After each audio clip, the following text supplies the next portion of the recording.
It's Friday morning, the second day of spring, and the March Madness. I do not expect you guys still here. I guess you must madly in love with ICT in China. Okay, so just make clear, this is Harrison Ford, and on the right side, that's me, Harrison Young. Okay. Somehow my bio info never get up to the website. Okay.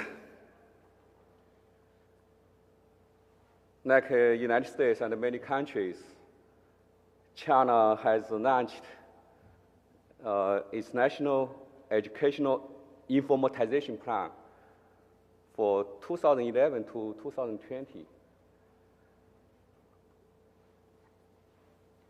This plan specifically for the ICT in K-12 education with 3 goals. Connecting every school with broadband network. The second goal is connecting every class with quality digital materials. And the third goal is connecting cyber learning space for each student and educator. So it's in the middle of the plan. I'm going to share with you the midterm review of this plan.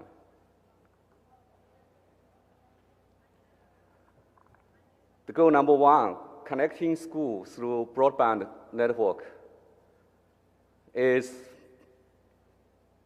provide broadband network to access internet and build ICT infrastructure for each school to support teaching with technology. So how to meet this goal? Most provinces have made a joint effort with governments planning, enterprises, contribution, schools, continuous utilization. So basically, the local governments make the overall plan and the policy, then negotiate with telecom corporations and sign with the MOU. Those major telecom companies provide internet access for school with reasonable price and the technical support. Then the school district encourage teachers to use ICT and pay for the service. As you may know, China is a big country. There are many schools in the rural area, which is still extremely under development. So for those schools, central government just buy everything for the ICT, hardware, software, and the basic training for teachers. This model seems like very effective so far. I can give you 2 examples. The Guizhou province, which is in the middle south part of China, is an underdeveloped province. So the major telecom corporations worked with the government and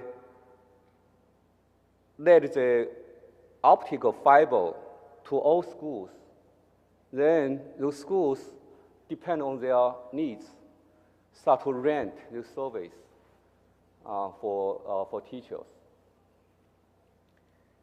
And Guangdong province is in the east coast, which is a highly developed region. So the telecom companies put all these broadband networks through all schools for free, for the first 3 years for free. After 3 years, those part of schools in this part of areas start to pay 200 Chinese yuan per year, which is $30 a year.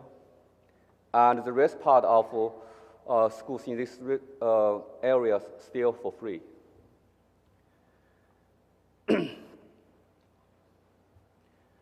The second goal, connecting classroom with quality learning resources, is to provide quality digital learning resources for each school to normalize teaching with technology. Thank you.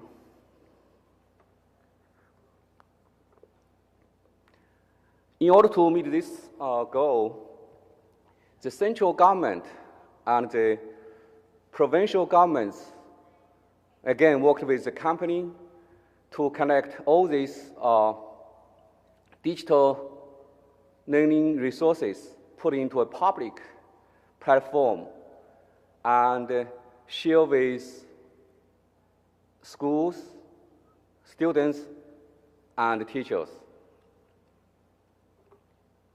This is the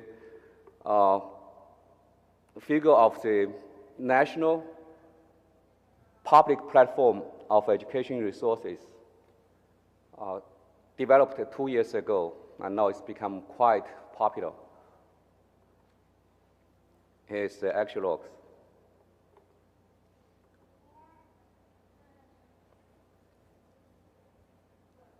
And Mr. Sun is a senior teacher in middle school.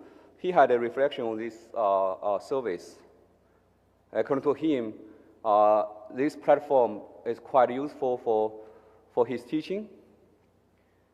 The online classes and online communication can improve teaching efficiency. The homework and practice can extend the class to outside. In a word, the platform makes learning happen beyond time and space.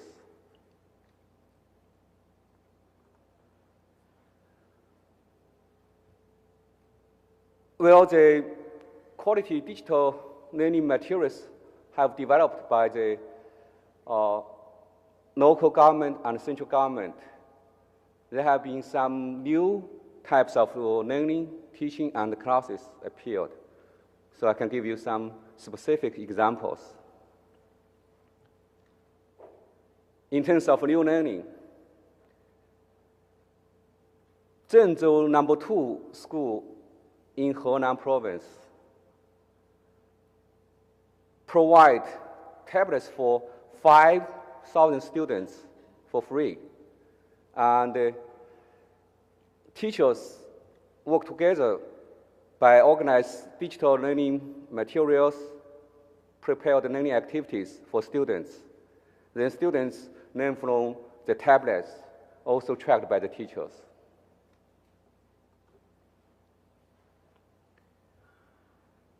Nanshan Experimental School in Guangzhou. The entire school, most of the teachers start to work with students by facilitating students work on their web quests.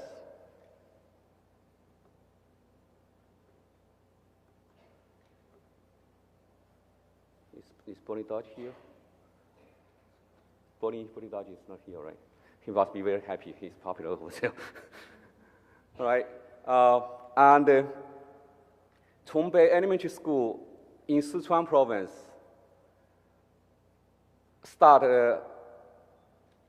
the knowledge forum for the class learning activities. So students can work together to co-construct and share their knowledge.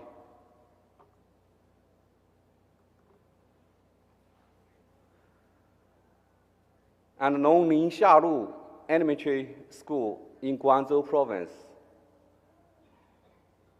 Teachers organize students into project-based learning for the groups for data connection, questionnaire survey, mind map design, results demonstration. And as far as I know, a year ago, I went to Guangzhou. Actually, many families and parents get really involved with project-based learning over there. In terms of new teaching, Sandal Street Elementary School in Wuhan, which is Central China Normal University over there in the same city.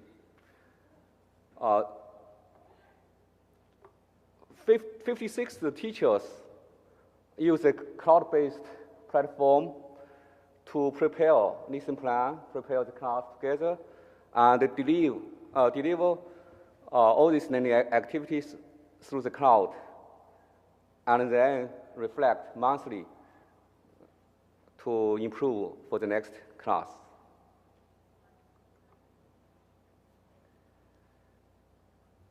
Hepingli No. 9 Middle School in Beijing, instead to use a traditional paper-based textbook, they start to use e-textbooks for their students. So according to those teachers, they found the interaction between students and the teachers is significantly improved. In terms of new types of class, have you heard about one-teacher school? This is very common in China. In those rural areas, the entire school has only one teacher. He or she needed to teach all students with different ages, grade levels, and subject areas. So this makes it very difficult for the class to meet the national standards. Well, in Chengdu City, Sichuan province, the school district encouraged those central schools with rich digital learning resources to designate class, deliver to those rural one-teacher schools. So the students in the rural one-teacher school can have the same quality of the class, such as music, science, and art.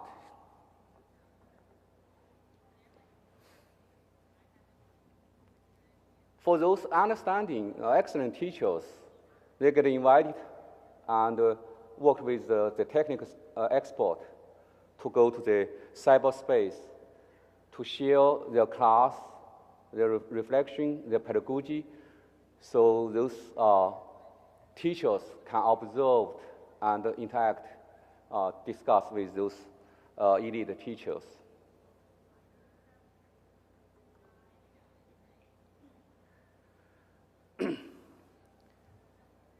And initiated by the Renda High School, which is a model school or key school, national key school, key high school. They started to organize the Union of Open National Basic Education Resource. So basically, this union just opened all their courses across the whole country. So those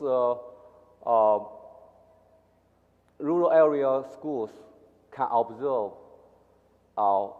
what happened in this key school learning activities.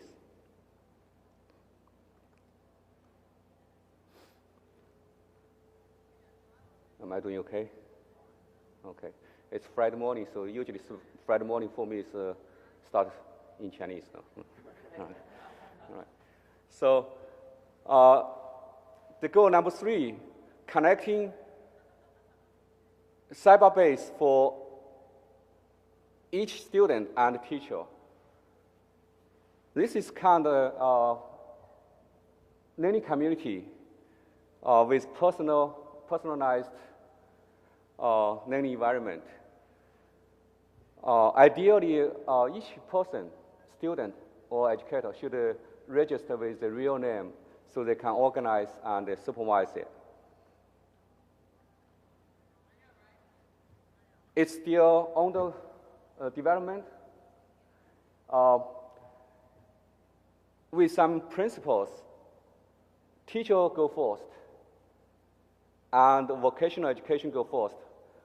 I just guess maybe regular schools still heavily working on the test-driven learning activities. So they start with vocational school. And also developed area start first. Here are two examples in Hunan province. Actually, it's my hometown. So Changsha Social Work College, they conduct a survey with the enterprises and ask what they need from them. They start to work together with the learning activities and the content, then share with the students. So they know exactly what kind of human resource they can prepare for the enterprises.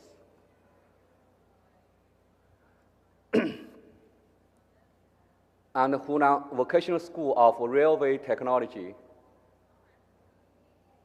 they use the learning cyberspace collaborated with the field expert, so the students can observe the real work in the enterprise.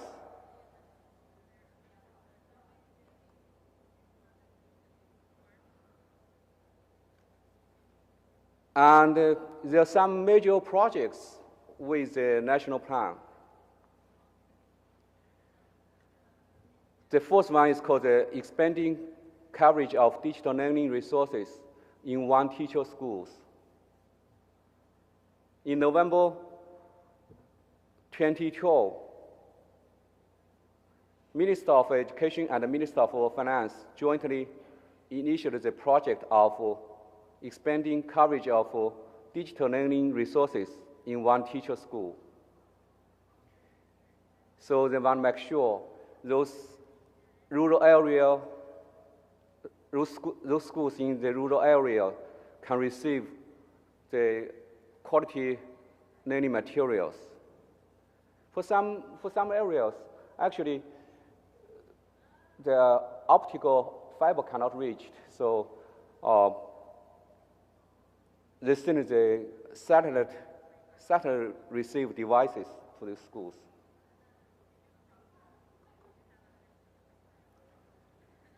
Here's a story from Mr. Liu at Taofago Elementary School in Qing Mountain area. He has 7 students from grade 1 to grade 3. Okay, and he needs to teach all these content areas. With this project, he can actually manage all the 8 required courses for 7 students. He's quite happy, as you can see.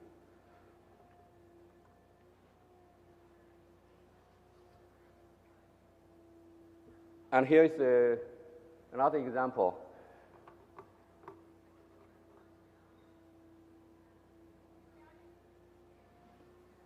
The teacher in the central school teach the class, and the students in the rural area receive the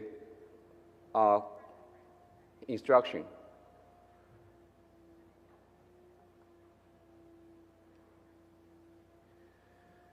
Another project is called the one-to-one digital learning. Basically, so one child per tablet. This starts from provincial level. Many provinces start to this kind of project. They give each student a tablet with learning materials. According to the Xishan High School in Beijing, they found this kind of learning project can improve students' achievement.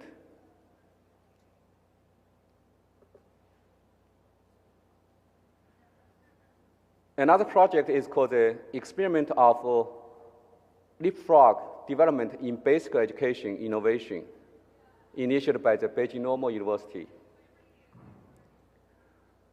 Instead of each student receive a tablet, for those students in the rural areas, this project actually established 25 research and teaching base in this area. So those students from rural area can come to this research basis for specific training in Chinese subject, English, and other subject area.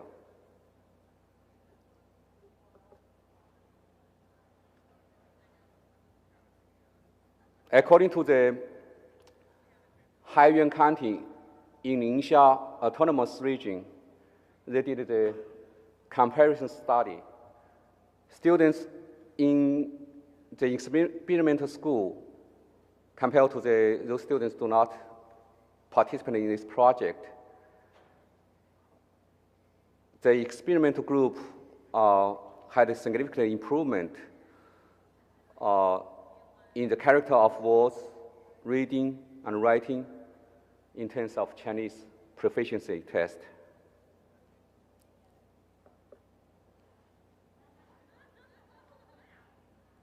Three years ago, the Minister of Education started a project called the National Teacher Preparation Project.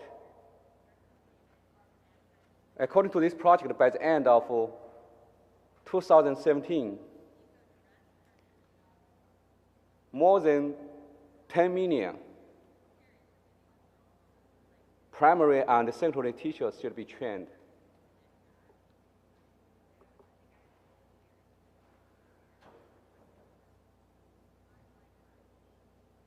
So, to meet this, to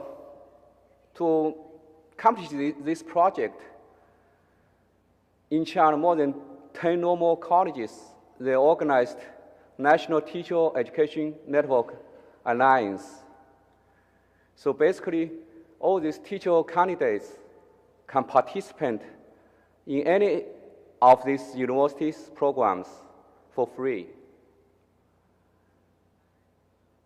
And all these courses, credit hours, can transfer among these colleges.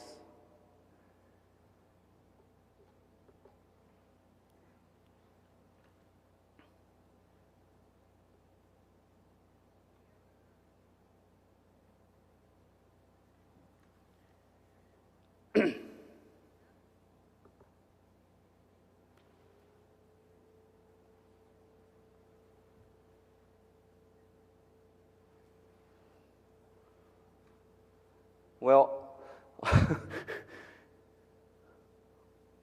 last night I checked my PowerPoint slides. I found there are like 60 slides, so I started to delete crazily, and now somehow I'm done with the slides. So.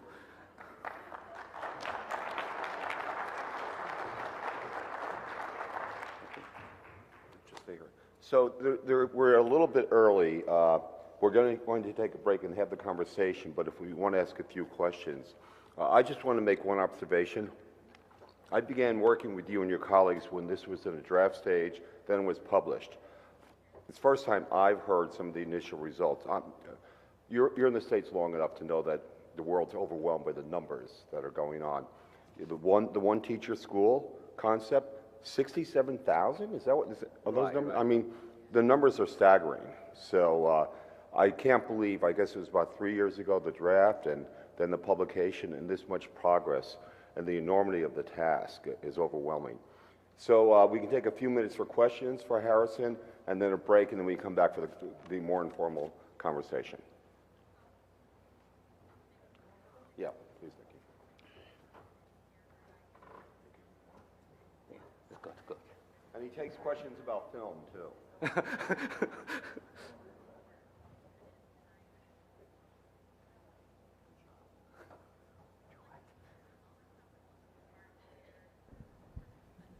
Fantastic.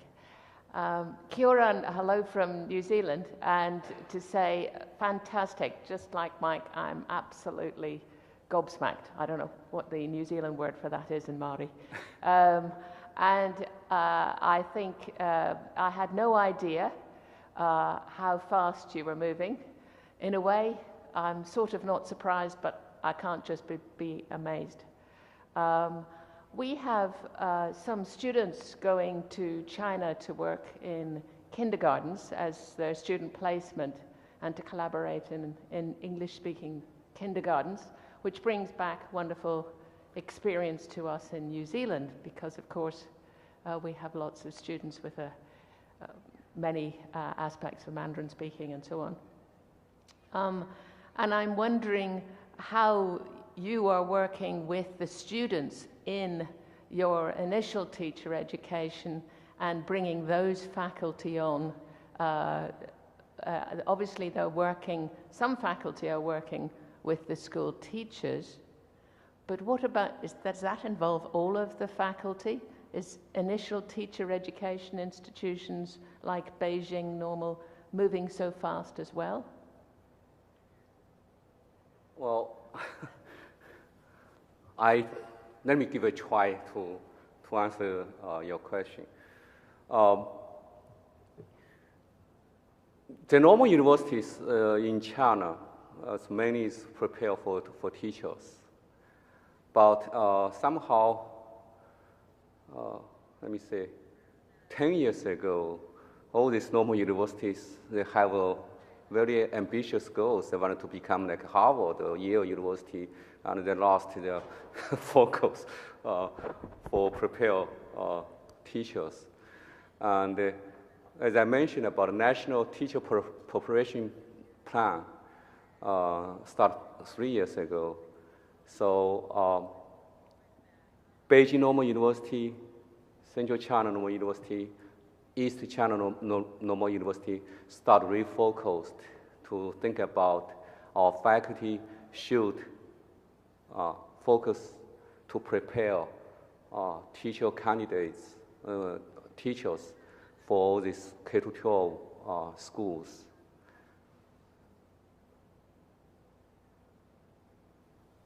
Am I answering your question? So Harrison, he teaches in the States as well.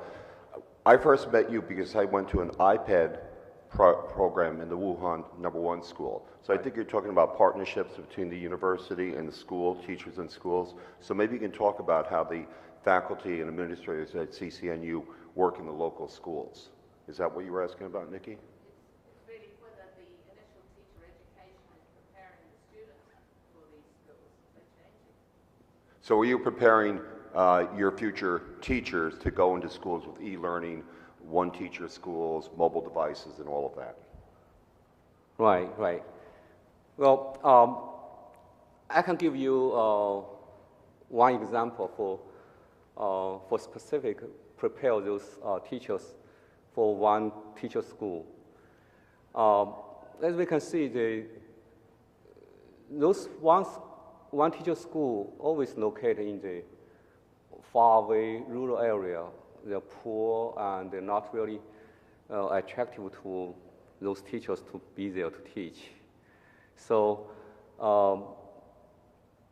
the central government and the provincial government have provided some incentives for those whoever interested to teach those rural schools. They can come to the Central China Normal University, for example, to participate in these programs and be specifically prepared for teaching in one teacher school. So as I experienced, they spent probably 1/3 of time in the Central China Normal University, work on the learning content, national standards on these curriculums, and the rest, 2/3 of time, they actually go to the real field for the practicum And all these faculty members provide technical support. Whatever they want, then they come back, work with the university programs and also the provincial government for the funding. Most of the work I've done in China has been on the East Coast, the developed cities, which are, you can't use the term developing, they are developed. When I started working in Wuhan, I heard the stories about dealing with the migration, largest migration in human history, people from the rural areas. So, and I hadn't heard that type of discussion before. And I know some of the work you do, Nikki, with indigenous people. So one thing I've been impressed with by my colleagues in Central China and farther west are the issues that they have to deal with head on. And I think in some ways, the Ministry of Education is quite lucky to have had that perspective. If you read China's educational technology plan, it's going to say the Ministry of Education. It wasn't the ministry that published it. It was led by the people in Central China. And I think it brings in a perspective that really will help the country move forward and address some critical issues they're facing. Yeah. Nope. I was here before you. It's kind of like a music chair. Hi. I applaud your plan. I just would like to address the issue of collaboration. We know collaboration is hard. Even if we have technology to support it, it remains a hard thing. Even when there is a social purpose, like the one you're putting forward, 87,000 one-teacher schools.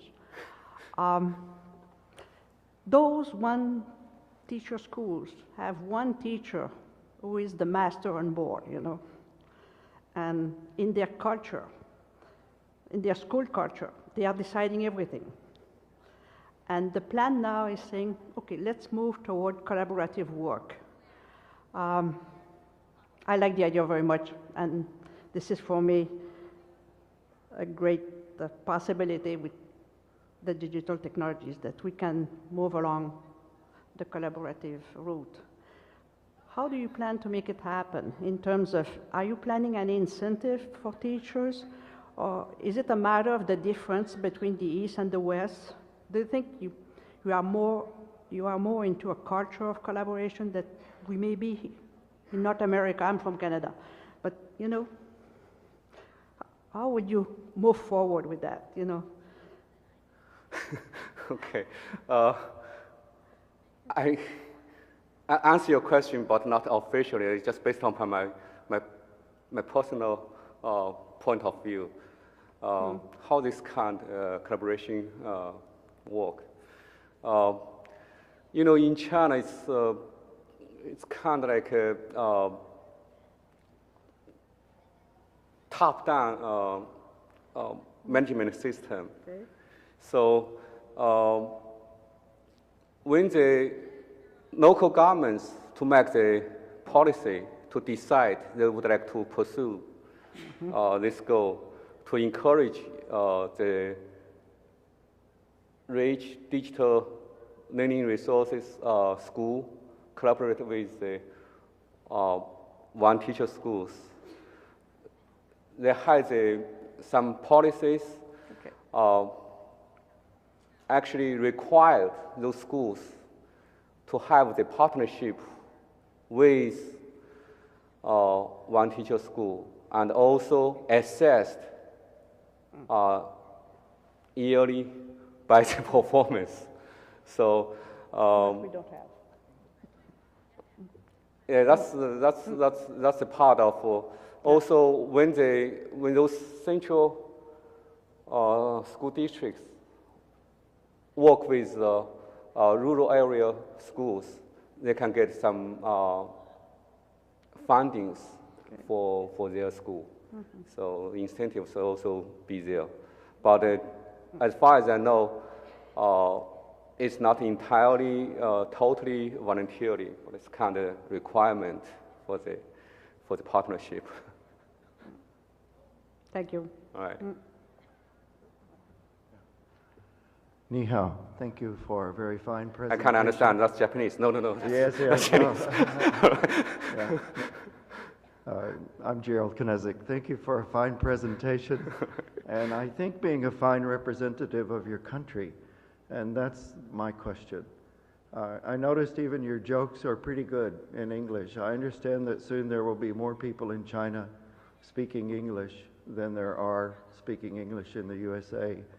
My questions are, I'm curious, maybe others in the audience, how old are you? Where did you learn your English? How did you learn our culture? Well, I'm 18 years old. I'm still a teenager. No. Actually, I didn't learn English until I come to the United States. Well, I hope I do not put myself in trouble. In 1989, there's some kind of movement in mainland China. By that time, 1990, I thought it's like, well, the guy like me have no hope or no contribution in my hometown, so I come to the United States. So, and it's quite shocking. So I start to speak English, so-called English, and to communicate with people. Well, I don't know what happened. I'm still trying to speak English effectively, connect with people. But I guess now I'm okay. But, well, I have another problem when I go back to China. So I started to talk to them. They said, well, Harrison, what the heck are you talking about now? So it's kind of always struggling when you try to, put in one culture, then another culture is kind of like, So actually, Friday morning, right now, I'm kind of like confused in between the Chinese and English now. So thank you for the question. Yeah. So maybe one more question, and then we'll take a break.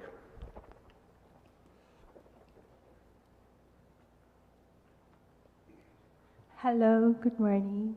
Yeah, I just want to ask one question because aside from lack of teachers, in the Philippines, we're also combating digital divide. So have you encountered any challenge of bringing the technology to areas so that you could manage the one teacher classroom? Yes. That's a good question. Actually, the Minister of Education for the central government, they have several specific projects specifically for those rural or waste region, which are underdeveloped areas. So again, financially and policy have been developed specifically for those areas.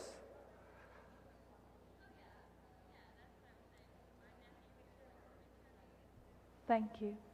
Thank you. I also think what struck me the most when I first saw the plan was the commitment to the cloud.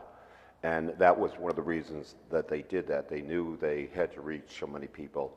The perspective you got from Hubei province that you may not have gotten from Shanghai. Harrison mentioned earlier cases, and we know this is happening in many other countries. We're not going to bury cable. We're going to use satellites. We're going to use cell towers.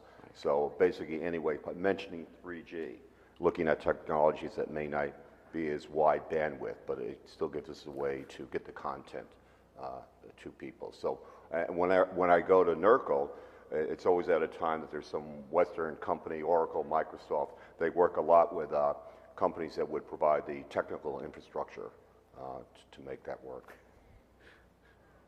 So we're going to take a little break now, and then we can come back and have an informal conversation with Harrison. I just want to thank you very much for a presentation. I'm really happy because I learned a tremendous amount about this, so thank you. Thank you all. Yeah.